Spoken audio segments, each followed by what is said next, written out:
My name is Tamás Pletcher, and I would like to welcome my two distinguished guests.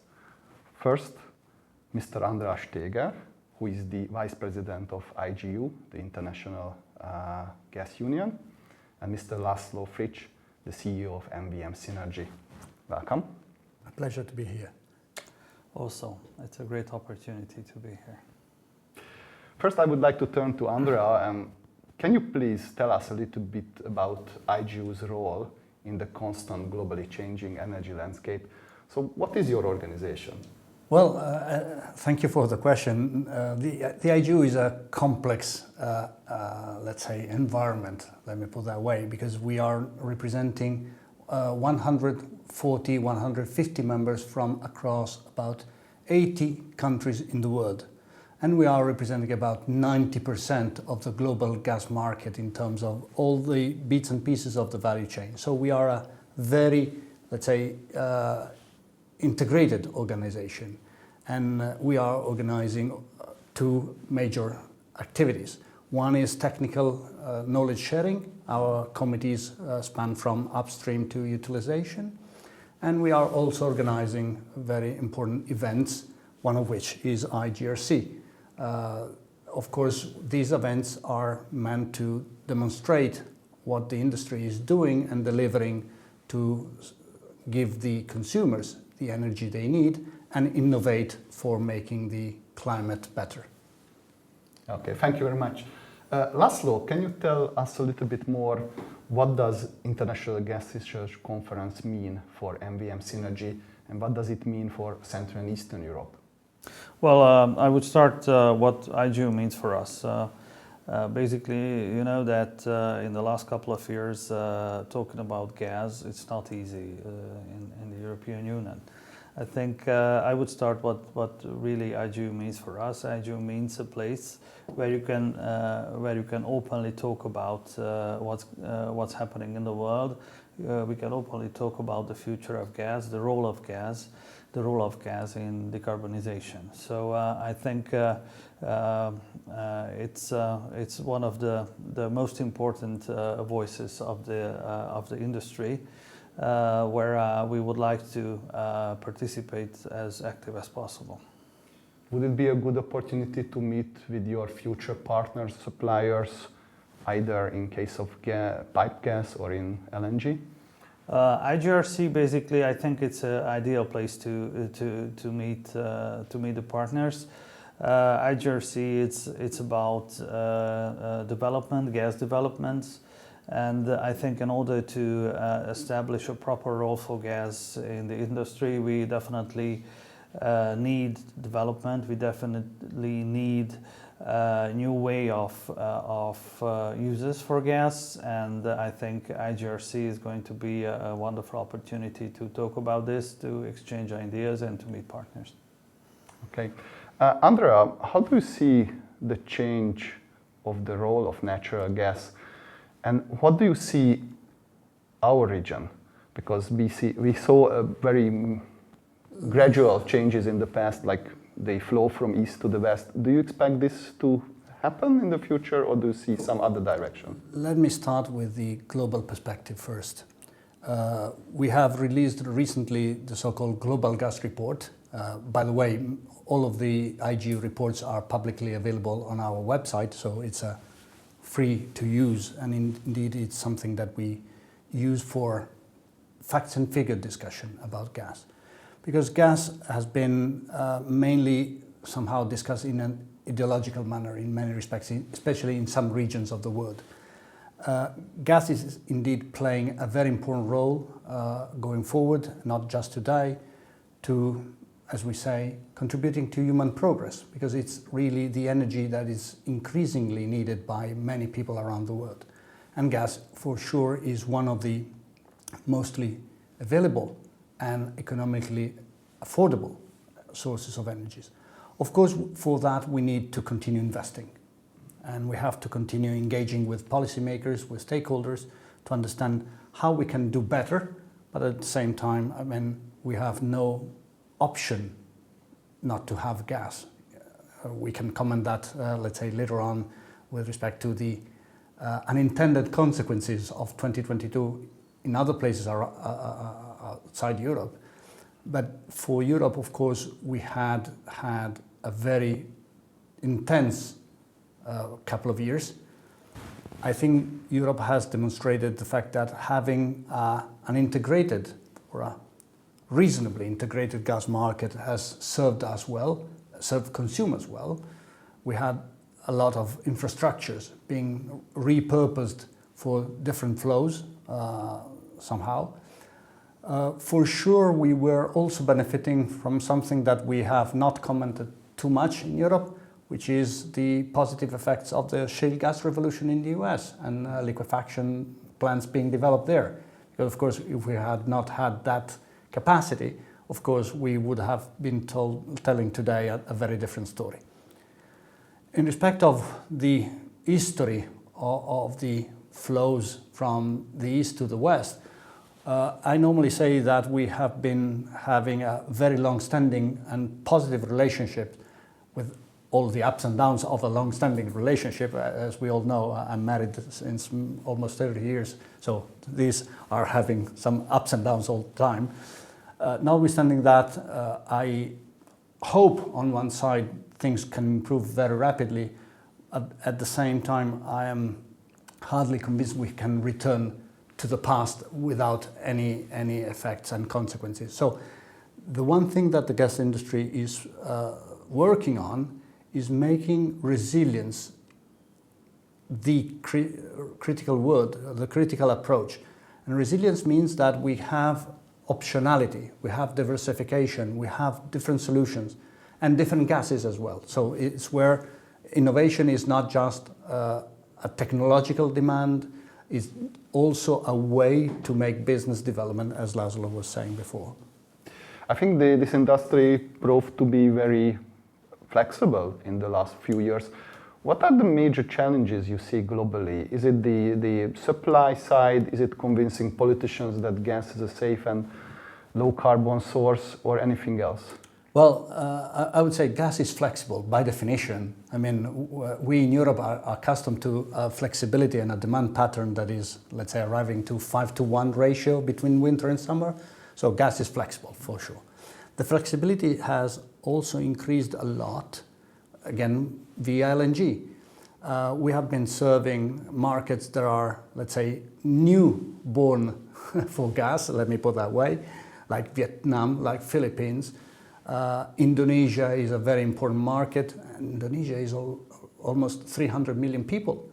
I was recently in Brazil 2 weeks ago for a different occasion, and their gas is serving immensely because they are having a lot of dry season, and so hydropower is not there, so gas is complementing.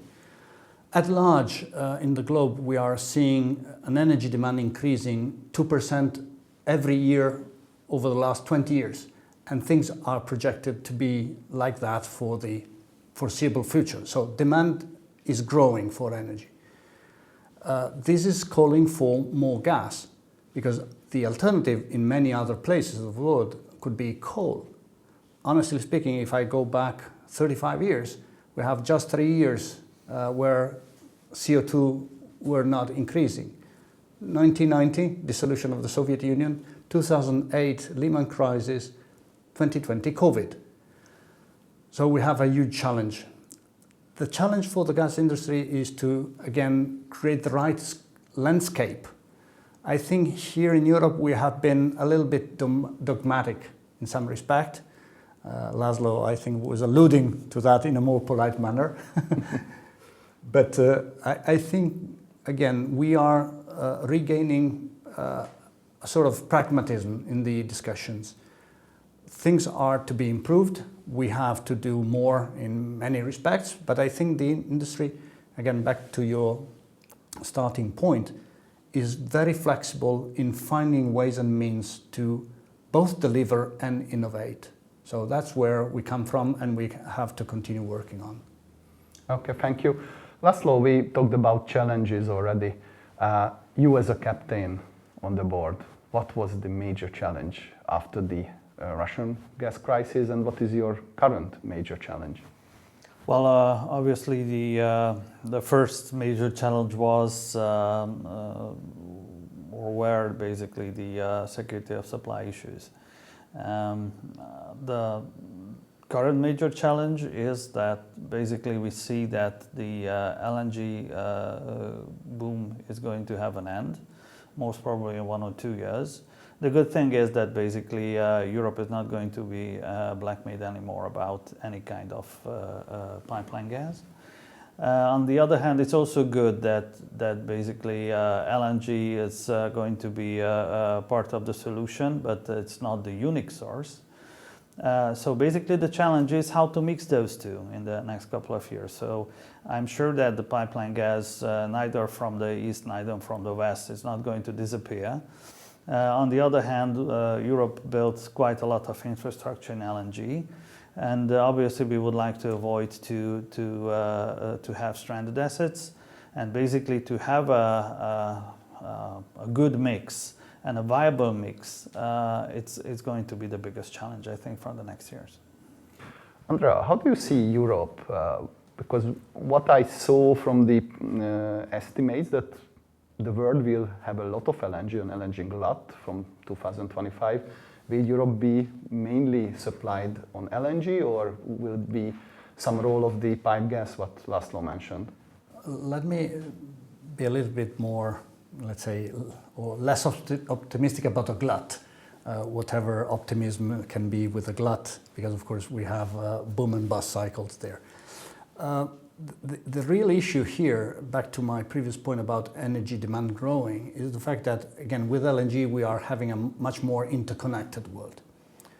So China is very important. India is gaining traction because, of course, they are very much committed to having more energy and more cleaner energy. They are using a lot of coal, as we know. So Qatar is doing a lot of investment.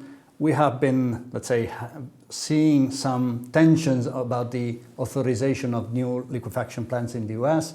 So it's a moving environment, I think. We are still in a fragile position to be, let's say, comfortable about having a lot of gas going out there in the market and being, let's say, available for everybody. So we have to continue investing. For sure, Europe has been, let's say, the destination market in many respects because, again, it's a premium market when it comes to secure supply. Laszlo was mentioning that before. We all recall the price we collectively paid in 2022, which I think is not the way to look at things going forward. So we have to, again, find the right balance between production and consumption with a view to better stimulating a long-term projections. I recall when I started my career in the gas business, long-term was 25 years take-or-pay contracts. You opened the valve and you forgot about everything else. Nowadays, in some years in the past, long-term in Europe was 12 months, honestly too short. So we have to strike a balance there. I think here, again, the call for pragmatism is very relevant, and the diversification and the mix will be evolving. I think one of the key features also of the European market is, again, back to flexibility, is underground gas storage, which has been providing an immense source of resilience to the system in many cases. So here, I think the combination of gas, new gases, electricity will make the most in different conditions. I do not see linearity, honestly speaking. We have been looking at energy scenarios, linear trends. I mean, I've been in the business so much that I cannot just say linear trends are reality. So we have to be, again, more robust and more flexible to cope with real facts. Laszlo, you mentioned the security of supply already and the diversification. I mean, do you tend to agree with Andrea that our future is not linear? Well, about the linearity of the future, I don't know. But I think one of the learnings we had in the last couple of years is that even though from time to time certain parts of infrastructure might look to be unused, However, if we would have decreased our storage capacity 5 years ago, I don't know how would have we survived in the last couple of years. So basically, I think that the lesson learned is that we need all parts of infrastructure, and this is pretty much important. And what Andrea also mentioned is that basically with LNG heavily appearing in Europe, actually the market it's even more globalized than it was before. We have and we are going to have, I think, a fierce competition. I'm representing a commercial trading company, so yes, we have to be prepared for the future because it's going to be a very fierce competition. But all in all, I'm a little bit more optimistic because I think that Europe will face reality soon. We're at the beginning of the process, but we see the signs that Europe will face reality. And facing reality means that we are going to see that we need energy. And I think that especially for this region, I'm not talking only about Hungary, but all these landlocked countries. I mean, coming back to the idea that we have to rely on all the sources which are available for the whole region, talking from the Czech Republic till Romania, actually, so whole Central Eastern European. Talking about the diversification and the new routes, what direction do you see to have a much more important role than today? I mean, because we get most of the gas still from Russia, but I suppose, and I see that MVM is opening to the southern direction, to the north, potentially also to LNG. So what is your tip? Where do you want to move from that? Well, I think to be on the safe side, you need a mix. Obviously, if we're talking again about the region, the closest LNG terminal is still Kirk. Kirk is going to be developed, which is good. Kirk will be an important part of the infrastructure of the region. But what we really see in the last 2 years that basically the routes have been changed. So basically this region was supplied by Western sources mainly and Russian, of course. What we see now that the Russian gas didn't disappear, but now the route is from the south, so the Turkish stream. And obviously we see that the Azeri gas and the Turkish gas appeared. And I think that these sources will be very important in the next decade or so, because basically there is a huge potential over there, and competitive sources. Okay. I think again we have, back to my referencing to supply improvements, I think we also have an important potential in the Eastern Mediterranean Sea, which is not yet developed in its full potential, which could be, of course, another source of importance for Europe at large. And of course, if you look at, Laszlo was mentioning the Southern Gas Corridor, so to speak, we have also some new initiatives, the vertical corridor from Greece northbound. I mean, here we have, again, the need to continue seeing how the diversification and the mix will play in our landscape, with the need again to plan in advance for long-term investments, because they will be used for the long term. It is not a question of 2 years, 5 years. No, I think we have, of course, the need to prepare and to be ready for other molecules like hydrogen. Of course, it's not something that we are envisioning tomorrow morning. But at the same time, I think here the gas industry is making the most for consumers, which are at the end of the day the ones who are needing energy. So we are here to serve, so to speak. Okay. The last topic I wanted to touch you, and thanks for mentioning hydrogen. What are your thinking about the other gaseous molecules like hydrogen, biogas, biomethane? Which one do you like, or which one would you put your money on? Look, it's very hard to give a simple answer for every region of the world with respect to that. For instance, I mentioned I was in Brazil. Brazil is betting hard on biomethane. Japan is looking at e-methane, so synthetic methane. So every region has its own path, its own background. What we are at IGU convinced about is that we have the need to scale up rapidly all the different technologies and of course make them fit for purpose on different conditions. So we have to be more rapid, scale up things and not reduce options. We have to increase options. The key word back to the diversification is optionality. Again, it is a basic common sense rule, so to speak. At IGU, we are very much convinced that biomethane, hydrogen, whatever color allow me, synthetic gas, CCS, CCUS will be, of course, in the need. So in that respect, I think the industry is already demonstrating the approach in terms of technological innovation. We have to continue, again, creating the best support for that. It's not just policy, it's of course creating the right elements on demand side, on the value chain.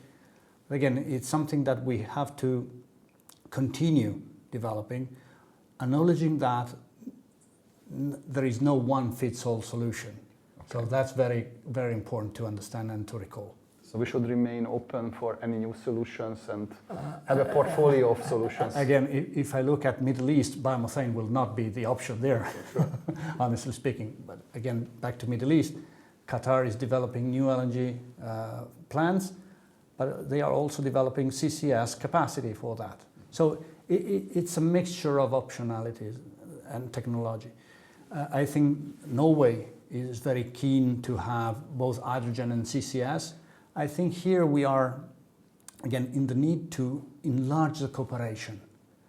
Because, again, back to our European landscape, if we are, let's say, very serious, and we are to be very serious about tackling the climate challenge, we have to increase international cooperation. Honestly speaking, the industry is doing that in an international landscape. We have to move also this kind of cooperation in terms of policy making. Otherwise, we are limiting our instruments. Okay. Laszlo, what is the path for CEEnergy? Well, I think Andrea mentioned very clearly what are the priorities. And basically, yes, CEEnergy would like to be a regional player. In the last couple of years, basically, we developed the business from the Czech Republic till Romania, and we don't want to stop, so we would like to cover this region. And obviously, the green gas is something which has to be tackled from our part as well. And coming back to IGRC2027, I think if we are talking about innovation, it's not about technology only. It's about commercial innovation as well. It's about regulation innovation as well. And I think this is going to be a very hot topic on the IGRC27.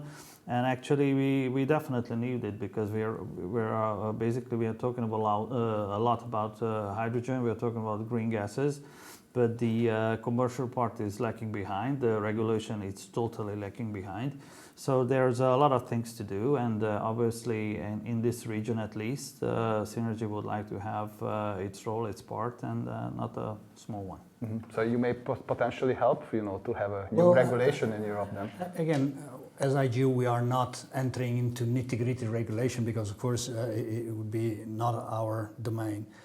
The other important point that we can instead contribute on is the following. We can share best practices. We can understand the policymakers what is possibly some area to be developed, some areas to be left to the market to develop. Again, the point is that sometimes in Europe, and I'm a European, so I'm pretty experienced in that respect, we tend to regulate very strict details before having the solution up front. I think here the innovation is also having the robustness of allowing the market to develop solutions and then to precise and then to fine-tune. But again, if we are willing to have things scaling up, we have sometimes to possibly fail. Again, it will not be perfect all the time. It's real life. So we have to make the case for projects to fly, to sustain the innovation game, and to spread it out.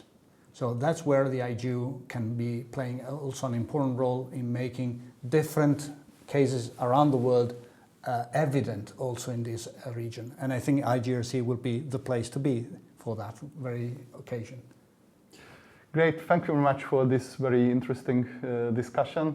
Thanks for your nice infos and knowledge about the industry. Thank you so much. Thank you.